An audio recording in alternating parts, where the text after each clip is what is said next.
I'm Ken Elliott, and I want to talk about my recent oil, Yellow Abundance Roman numeral 2. It's an oil on canvas, 40 by 40 inches, and it's currently exhibiting in the Coors Western Art exhibit and show.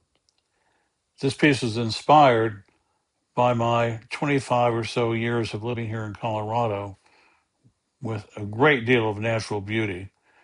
The weather, the extremes here, the four full season encourage frequent outings with friends and solo with me to explore the landscape, but particularly in autumn when the colors are at their peak.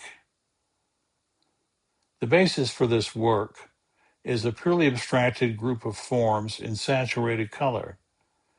These shapes have a foothold in reality. You can see that in the anchored trees along the bottom, but the rest of the painting is an exploration of color, texture, and mass.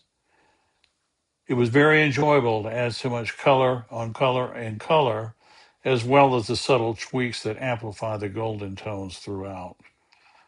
It looks simple, but this piece was built slowly, and a lot of different golds and oranges and subtle greens and purples. Um, I can't tell you how many times I went back to that to try to improve an area, and you get a success here, and then you have to get that success and move it to other parts of the canvas. It finally evolved into a flowing form that again expresses exactly what I was trying to convey, a mass of yellow trees. It's just a fragment of what I saw on the hill. And there at the very end, there was that little bit of aqua at the top. It was an inspired move that made it all come together. I don't often get to see my works on the wall once they've been purchased. So it's a kick to see the potential of this piece, even though this is a computer generated setting.